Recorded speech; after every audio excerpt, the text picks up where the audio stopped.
have you ever been in a drag race? Are you kidding me? I just thought I'd ask. No, gym races in the tradition, you might say. Real racing cars, real tracks. How fast will your car go? Oh, an honest miles an hour. Clocked, it'd run about 106, 7. We probably have a great many young people watching our show tonight, and for their benefit, I'd like your opinion about fast driving on the highway. Do you think it's a good idea? A good point. I used to fly around quite a bit, you know. I took a lot of unnecessary chances on the highways. And I started racing, and now I drive on the highways. I'm extra cautious, you know, because no one knows what they're doing. Half the time, you don't know what this guy's going to do with that one. On a track, there are a lot of men who spend a lot of time developing rules and ways of safety. And I find myself being very cautious on the highway. I don't have the urge to speed on the highway. One more question. Do you have any special advice for the young people who drive? Take it easy driving. The life you might save might be mine. You know?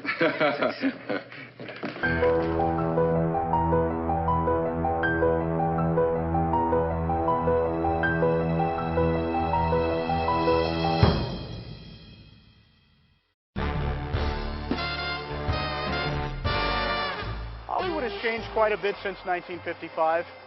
Back in those days, this building to the right was the site of Competition Motors. Competition was a Porsche dealership that catered to the high-end racing enthusiast. One of those racers was 24-year-old Hollywood actor James Dean. Dean was not allowed to race while he was making movies, but several days earlier he had finished the filming of his third and what would turn out to be his final film role in Giant.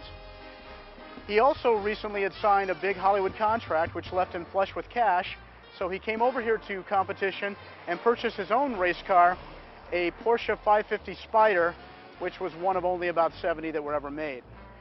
On September 30th, 1955, which was a Friday, Dean brought the Spyder over here from his home in Sherman Oaks. He brought it here to be tuned up for a race that he'd entered later that weekend in Salinas, California. The Porsche, which was nicknamed the Little Bastard, was a temperamental beast, and it took mechanic Rolf Wiederich several hours to tune up to Dean's specifications. Around noon, the car was ready. Dean wanted to make it to Salinas by nightfall. The time trials were going to be the next day, and the big race was going to be on Sunday. Just before leaving, Dean was photographed sitting behind the wheel with his fists in the air, confidently vowing to win the race. From here, Dean and Wiederich would travel up to Ventura Boulevard. They went west on Ventura and stopped briefly to get gasoline, another famous photograph. About a half an hour later, they would have been in the Santa Clarita Valley. The question is, did they stop there? Well, many people believe that they did. The story goes that he exited at the Saugus Road turnoff, now known as Magic Mountain Parkway, and pulled into a Tip's Diner for a quick lunch. We may never know for certain if this actually happened, but we do know what happened next. Dean's little convoy was barreling down the far side of the Grapevine when he stopped again, even though he hadn't planned to.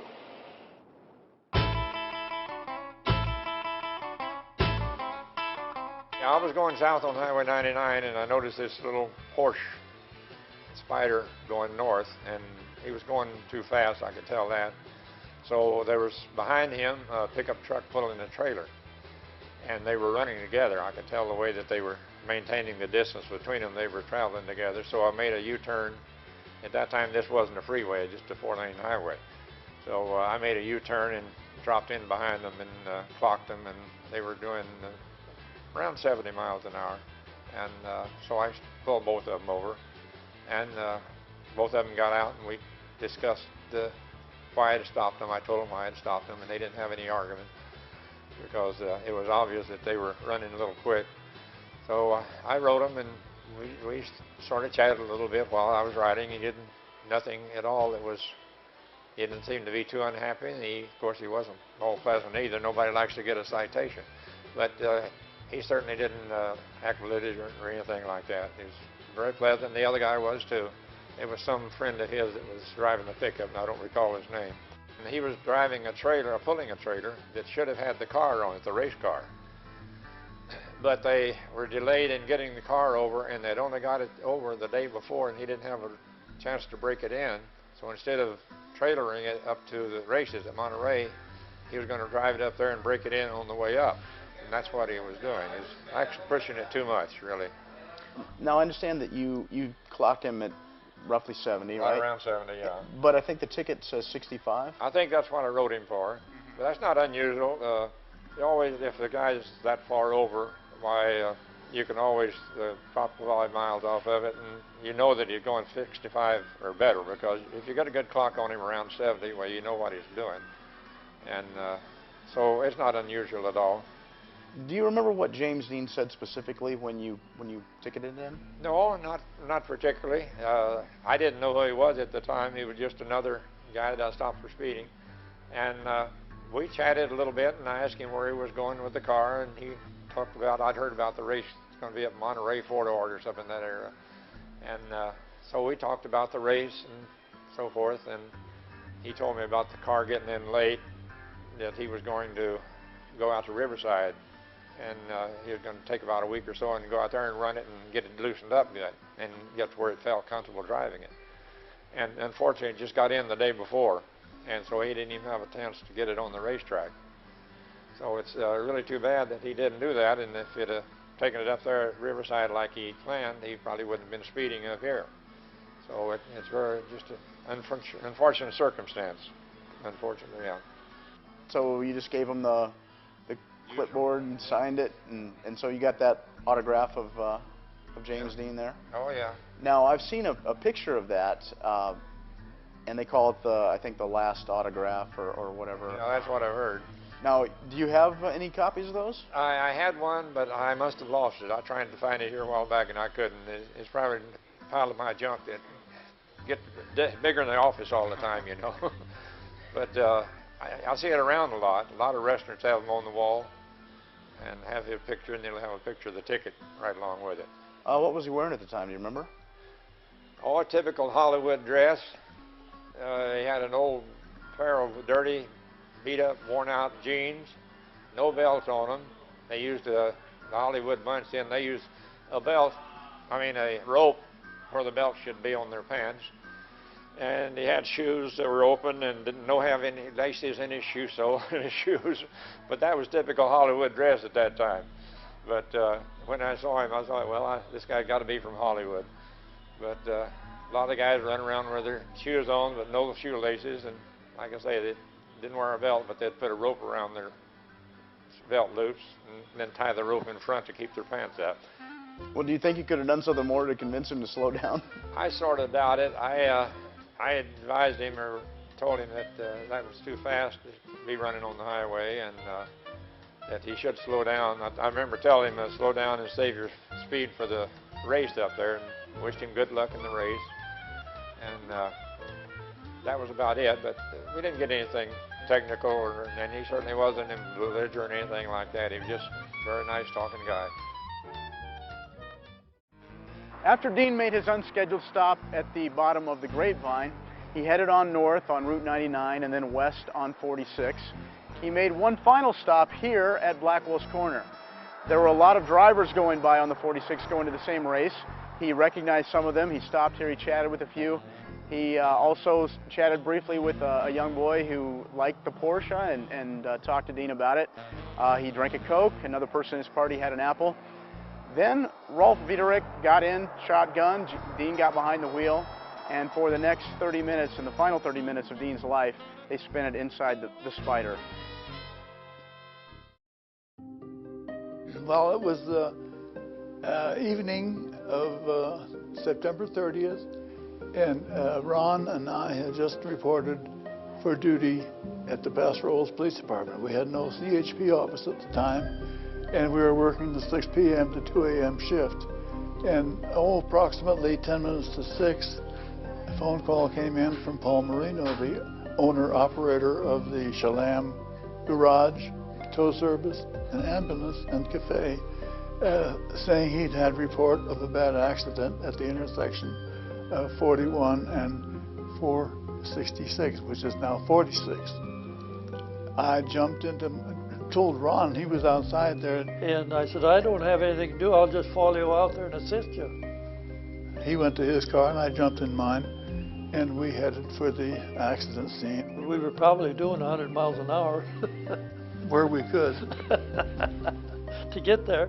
So you came separately, so you got to the crash site first, right? How far behind were you? Right behind him. Right behind him, okay. And what did you see when you got to the crash site? Well, I saw a couple of cars smashed up. First thing I did was put out the flares, and Ernie started talking to the people that around there to get some information. The only one I talked to was Turnipseed, Donald Turnipseed, and then I secured the scene so that nobody would run into us, and then started taking pictures. How was Donald Turnipseed, the driver of the other car? How was it? What shape was he in? He seemed to be all right there. I think he hit his head on the windshield there. I'm not positive now. Yeah, he but had minor cuts and abrasions, but he he was- was ambulatory and Yeah. got along all right. He didn't go in for the ambulance.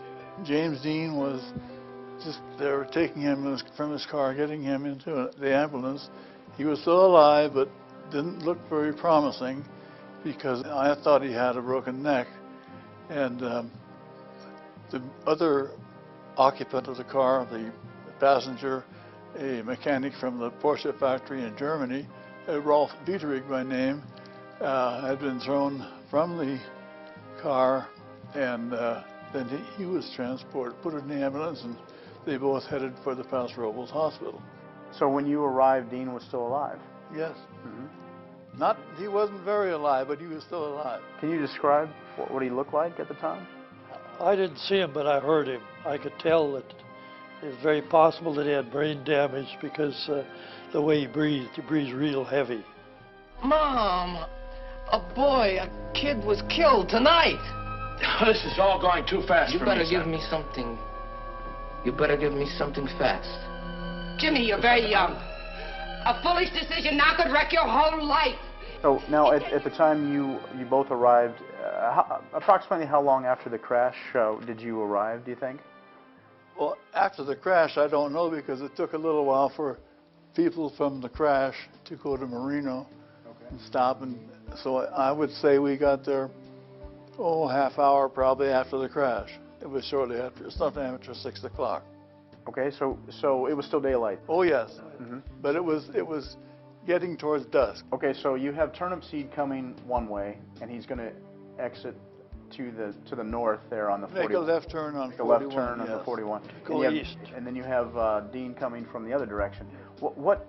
When you said there were other witnesses, what did they tell you about how it all came about? Well, Dean was coming down the hill which was 466, now 46, and that Turnipseed was making a left turn off of 46 to go to Tulare because he was a student at Cal Poly and he was going home for the weekend, and it appeared to the witnesses that Turnipseed did not see Dean because the color of the car was a silver gray color, and it blended in with the background because it was getting close to dusk, and they just collided. I guess they've reconfigured it since then, correct? It's been re-engineered, and I don't know what their accident frequency is today, but I don't imagine it would be very much because I've driven that road many times, and it looks like a pretty safe intersection. In both of your professional opinions, and you were the investigators on the site, why did James Dean die? Let's ask you that. Well, I blame it on the no lights. Now the new cars now, just like we've got an 03 Buick, you turn you drive, you have lights on it all the time. So they did a blood alcohol test on Dean's body and No alcohol. no alcohol. Now I've heard reports that there wasn't enough blood left in his body. I mean, is that another urban legend? That's a bunch of baloney because he didn't bleed that much. So they could have gotten a Oh, certainly, yeah, because he had a minimal amount of injuries on his face or the rest of his body that would trigger a lot of blood flowing. It just wasn't that much. I thought his face, you know, except for a bruise on his head there, that his looked fairly natural. Well, if you didn't look at his neck and everything, I thought he had a broken neck, and he had some abrasions about him, but nothing that looked really bad. Now, you had mentioned something about you thought that he might have actually even collided with the car. His head might have hit the car. I think his head came in contact with the right front fender of Turnipseed's car. And that would be because he was trying to get around Yeah. the car and it would have collided. Oh, okay. Was that car street legal? It was a race car. Was it legal to actually drive that car on a public highway back then?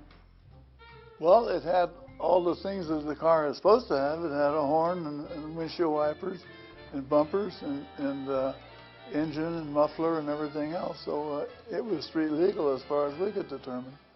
You already said that you didn't think there was speeding on Dean's. No, I went to, took a speed kids class after that.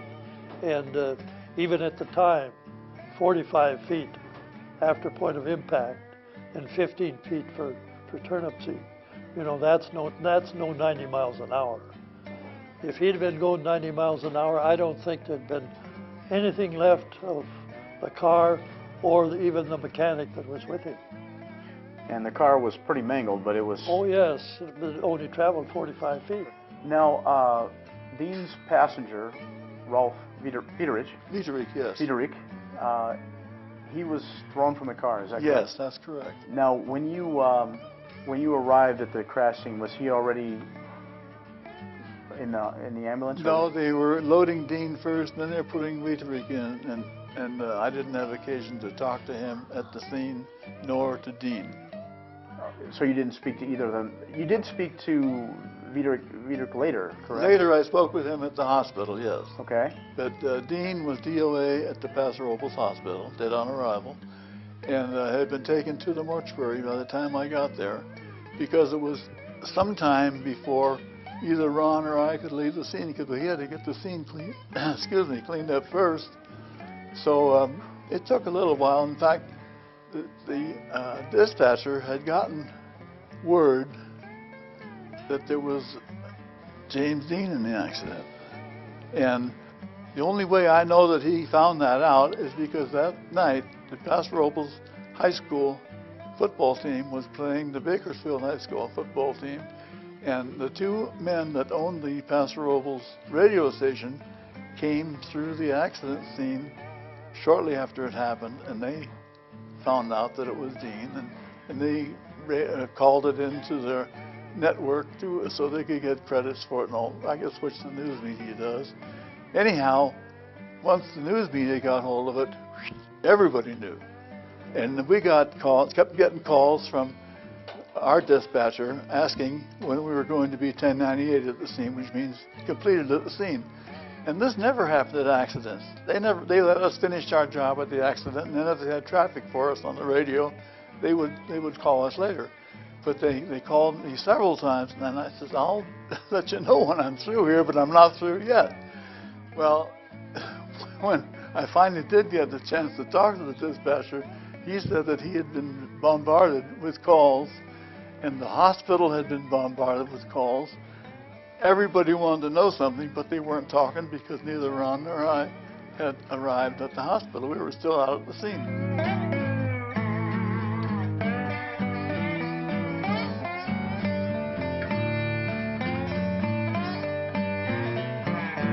Unbeknownst to us at the time, the ambulance had an accident on the way to the hospital.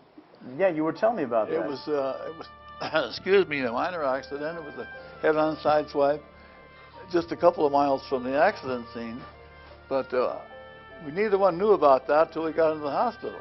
So Dean and Viderich are in the ambulance, and it has an accident with another car. So the ambulance has another accident. Yeah, right. But it didn't. They just exchanged names, and phone numbers, addresses, and all. So it didn't delay them too long. So he was able to get going again to the hospital. And when he did get to the hospital, they told us this later, that every phone was ringing off the hook. because the news media wanted more information on it, but they didn't have anything to tell them because they didn't know anything. So it fell on our shoulders to notify, and we still didn't know too much about Dean other than what they could tell us there. So I went over to talk to the doctor and asked him if he'd gotten anything out of the Vita rig, because Dean had been transferred to the mortuary already. And he says, no, I just can't seem to get anything out of him. I don't know. Maybe it's because he's from Germany. He's from the Porsche factory, and maybe he doesn't speak English. I says, okay. So I went over to talk to him, and I spoke with him in English. No response at all. So then I speak German. So I speak German. Yes. So I spoke to him in German, and boy, his eyes popped open right now. He was very receptive to my voice. What did he say to you? Well, just that they had an accident, and he didn't know too much about it, because, of course, he couldn't talk much. He was in a state of shock, you know, with the broken jaw and everything else. We couldn't talk too much.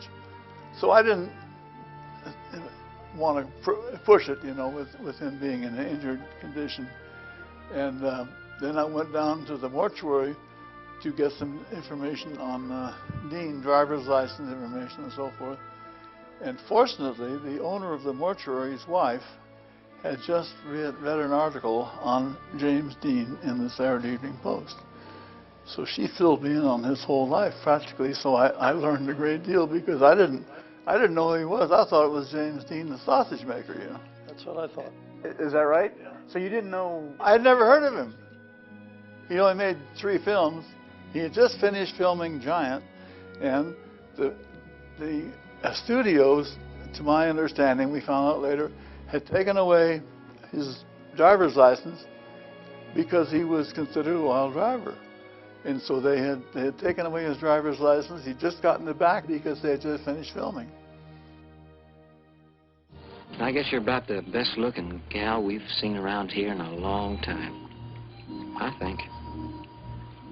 Prettiest than I think I've seen down here. Why, thank you, Jen. There are so many stories that have started with that accident. Even in our local newspaper several years ago, they were talking about the fiery crash of James Dean's vehicle.